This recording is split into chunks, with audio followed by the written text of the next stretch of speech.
गोरियाकोटी विधानसभा क्षेत्र के निर्दलीय प्रत्याशी कौनैन अहमद का तूफानी दौरा चल रहा है।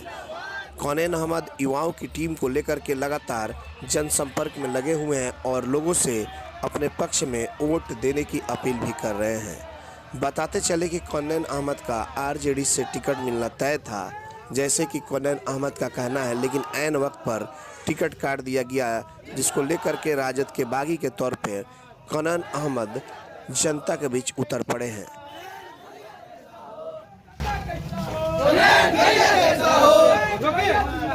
जिंदाबाद जिंदाबाद जिंदाबाद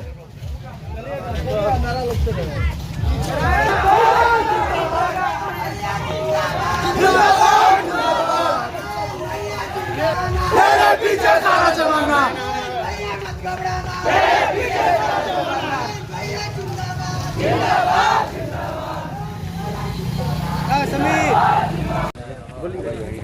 नमस्कार, एटीएन लाइव में आपका स्वागत है और मैं कैलाश कश्यप एक नई चुनावी खबर के साथ आपके सामने मौजूद हूं। अभी हम गोरियाकोटी विधानसभा क्षेत्र के बाजितपुर गांव में हैं और यहां पे आप देखिए कि अभी कौनैन अहमद जो निर्दलीय प्रत्याशी हैं वो भारी अपना पूरा लाव लश्कर के साथ दौरा कर रहे हैं, पूरे क्षेत्र का दौरा कर रहे हैं।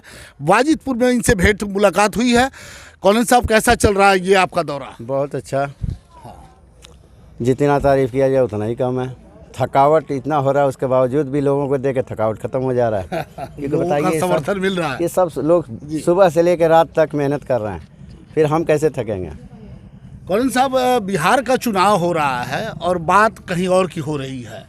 देश के प्रधानमंत्री बिहार चुनावी दौरा पे हैं और बात कहीं और की होती है, पाकिस्तान की होती है, चाइना की होती है, कश्मीर की। बिहार पे बात क्यों नहीं हो रही है? इसलिए कि उनके पास कोई मुद्दा है नहीं, क्योंकि वो आज तक जो है कोई भी डेवलप का काम किए नहीं, सिवाय हिंदू मुसलमान, इंडिया पाकिस्तान, चाइना इंडिया, मंदिर मस्जिद, यही ना होता है। और करते क्या हैं? लेकिन बिहार है, बिहार में पब्लिक सब जानती है, उनको पहले भी सिखाई है, इस वक्त तो बहुत बढ़िया सिखाने जा रही है। नीतीश कुमार के साथ उनका गठबंधन है। नीतीश कुमार, तेजस्वी यादव ने कहा कि अगर हमारी सरकार बनती है तो सबसे पहला 10 लाख रोजगार देंगे। उन्होंने उसका बीजेपी के, बाबू थोड़ा सा पीछे आ जाओ, बीजेपी के जो नेता हैं सुशील मोदी, उन्होंने तो उससे भी बढ़ के एक बोल दिया कि 19 लाख रोजगार देंगे। 15 साल से क्या हुआ? 15 साल से उनको याद नहीं आया, लेकिन अभी उनको ऐसा लग रहा है कि अगर तेजस्वी जी की सरकार, जो महागठबंधन है, कांग्रेस वगैरह सभी मिल करके, जो भी सेकुलर फोर्सेस हैं, उन सब के दिमाग में ये बात है कि अगर हम यहाँ पे रोज़गार का कोई ज़रिया मुहैया नहीं करेंगे तो फिर से जनता उठा करके फेंक देगी। इस बार क्या मुद्दा बनेगा ये रोजगार? चूंकि सबसे बड़ा मुद्दा हमें लग रहा है कि बिहार का ही ये रोजगार सबसे बड़ा मुद्दा रहेगा। इसलिए कि तो सब शुरू से हम भी कह रहे हैं कि रोजगार सबसे बड़ा मुद्दा होगा, क्योंकि मेरा जैसे विधानसभा 42 पंचायत का है, हमको हर पंचायत के अंदर में जब तक लघु उद्योग का काम शुरू नहीं किया जाएगा, ऐसे नौजवान पढ़ लिख करके इसी तरह बेकार रहेंगे और क्या करेंगे? दिल्ली बॉम्बे जाके 10 से 12 हज़ार 15 हज़ार कमाएंगे, जबकि उनका आज का जो अपना खर्च जो है वही नहीं पूरा हो पाता है। अगर यहाँ लघु उद्योग लगता है, उससे क्या होता है कि यहाँ पे जो मालिक होगा वो भी यहाँ का होगा, काम करने वाला भी यहीं का होगा, लेकिन यहाँ पे जो भी उनको तनख्वाह मिलेगा उनका तकरीबन 5 से 7 हज़ार बचत है। तो बचत जो होगा कहीं ना कहीं परिवार को काम आएगा। एक फैक्ट्री लगता है तो फैक्ट्री में तो जितने काम मजदूर मिलते हैं वो तो होते हैं, लेकिन फैक्ट्री के आसपास कारोबार का एक छोटा मोटा श्रृंखला शुरू हो जाता है। तो 15 साल से नीतीश जी आखिर ये कैसे चुप गए? इसलिए कि देखिए, उनका एक ही सोच था कि एक तो पहले से वो जंगल राज, उनका कहना था बस कि हमने सुरक्षा जो है पहले से बेहतर किया, इसी पे वो 15 साल अब अपना निकाल लिए। उसके बाद कहीं ना कहीं हमारे भी जो पहले जो राजद पार्टी थी, कहीं ना कहीं उसमें नेता परेशान रहे, जैसे कि यहाँ के मोहम्मद शहाबुद्दीन, आज 17 साल से उनको जेल में डाल दिया गया। उसके बाद फिर एक वक्त आया कि लालू जी को खुद डाल दिया गया, उसके बाद प्रभुनाथ सिंह को डाल दिया गया। उसके अलावा कुछ नेता ऐसे थे जिनके ऊपर बीजेपी और नीतीश सरकार ने खास करके कुछ ऐसा मतलब एक इल्ज़ाम लगा के रखा, इतना दहशत का माहौल बना के रखा कि वो भी कहीं ना कहीं कमज़ोर हो गए। सरकार तो इनकी है, इसलिए काम जो है कहीं ना कहीं इस काम को कुछ भूल गया नीतीश कुमार और इन सब चीज़ों में लग गए।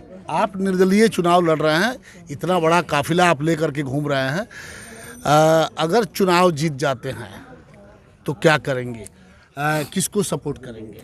सपोर्ट तो हम पहले भी बोल चुके हैं, हम सेकुलर फोर्सेस को ही ना सपोर्ट करेंगे। तो सेकुलर फोर्सेस एक बीजेपी को छोड़ के समझिए कि सभी है।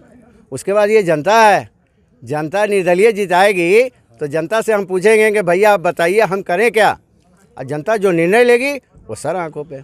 आपने कभी कहा था कि तेजस्वी यादव भी आपके नेता हैं, अभी भी कह रहे हैं कि सेकुलर जो हैं वो, और साबुद्दीन साहब को भी अपना नेता मानते हैं। तो फिर राजद, चूँकि राजद भी यहाँ से चुनाव लड़ रहा है, आप अलग चुनाव लड़ रहे हैं, इसलिए कि राजद का टिकट जो है वो हमें मिलना था। ये तो आप लोग भी जान रहे हैं, ये आपके न्यूज़ में भी चला था। अचानक 1 घंटे के अंदर टिकट को बेच दिया जाता है। बेचने के बाद वो किसको दिया जाता है? अगर गठबंधन नहीं, अगर समीकरण के अंदर आता तो आज ये कौनैन इतना जमावड़े के साथ नहीं घूमता। इसको समर्थन नहीं मिलता, इसलिए नहीं मिलता क्योंकि हमने ये टिकट का क्या बोलता आह्वान जो किया था उस पर मुहर हमने लगवाया था, जिसमें कौनैन अहमद का नाम आया था। ये कहाँ से 1 घंटा के अंदर नूतन वर्मा का नाम आता है? और उसके बाद वो भी समीकरण से बाहर की बात है। ऑलरेडी 20 साल उस मतलब समुदाय को, उस जाति को 20 साल तक टिकट दिया गया है। कहाँ से चला गया? यादों में दे दिया जाता, किसी और मुस्लिम को लाया जाता, आज हमको बोलने का हक नहीं रहता। यहाँ सरासर नाइंसाफ़ी हुआ है, खास करके अल्पसंख्यक के साथ।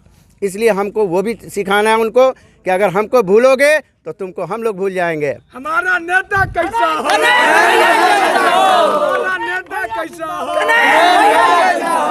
अब आपको लगता है कि जो जमीनी कार्यकर्ता हैं, अगर पार्टी कोई भी पार्टी हो, अगर उसको तरजीह नहीं देगी तो वो कार्यकर्ता भी अपने नेता को तरजीह नहीं देंगे? बिल्कुल। यहाँ देखिए दुरौंदा में क्या हुआ, यही साहबुद्दीन साहब की बात कर लीजिए।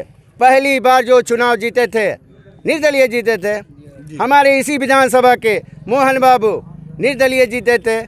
यहाँ पे इतना बड़ा पोस्ट जो होता है सांसद का, ओम प्रकाश यादव, वो निर्दलीय जीते थे। अभी फिलहाल जो है क्या नाम है, व्यास सिंह, वो भी निर्दलीय जीते।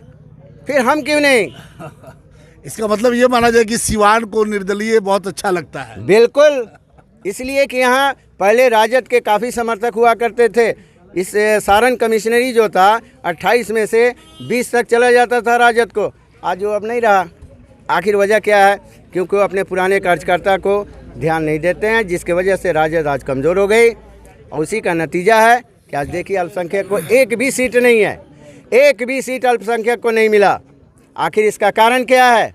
क्योंकि हम मुंह बंद कर लेते हैं, लेकिन इस वक्त हम करारा जवाब देंगे। उनको लगता है कि भाई आप जाएंगे कहाँ? जाएंगे कहाँ? ये खेती हमारी जोतेंगे वो? ऐसा नहीं होता है। ठीक है, अभी अजान हो रही है। जिंदाबाद जिंदाबाद जिंदाबाद जिंदाबाद भैया जिंदाबाद जिंदाबाद जिंदाबाद भैया मत घबराना, तेरे पीछे सारा जमाना, भैया मत घबराना, जिंदाबाद जिंदाबाद भैया मत घबराना, तेरे पीछे सारा जमाना, भैया मत घबराना, तेरे पीछे सारा जमाना। जिंदाबाद बीतोता, जिंदाबाद बीतोता, जिंदाबाद बीतोता, भैया जिंदाबाद जिंदाबाद जिंदाबाद। चलिए चलिए, जिंदाबाद जिंदाबाद जिंदाबाद जिंदाबाद भैया जिंदाबाद जिंदाबाद जिंदाबाद भैया मत घबराओ,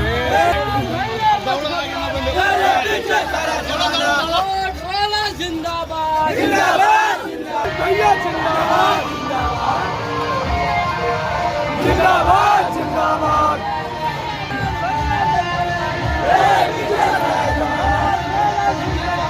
जिंदाबाद जिंदाबाद जिंदाबाद जिंदाबाद भैया मत घबराना, पीछे सारा जमाना, भैया मत घबराना, पीछे सारा जमाना, जिंदाबाद जिंदाबाद जिंदाबाद।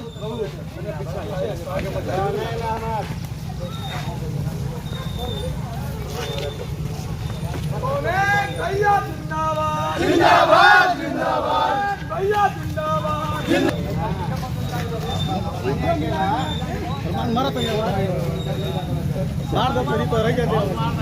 हम इतनी संख्या में हैं, इतने जुझारू का सिपाही हैं राजद के, लेकिन जब मौका आता है तो टिकट किसी और को दे दिया जाता है। और उसी का नतीजा है कि आज कैनोन साहब जैसे लोग चुनावी मैदान में हैं और इनके साथ जो युवाओं का एक काफिला, लंबा चौड़ा काफिला है, वो हम आपको वीडियो के माध्यम से दिखाएंगे कि किस तरीके से गाड़ियों का काफिला है, उसमें सारे इनके कार्यकर्ता हैं और ये घूम घूम कर अपने हक की लड़ाई को लड़ रहे हैं। अब देखना है कि 3 तारीख को गोरिया कोठी की जनता क्या फैसला लेती है, ये तो आने वाले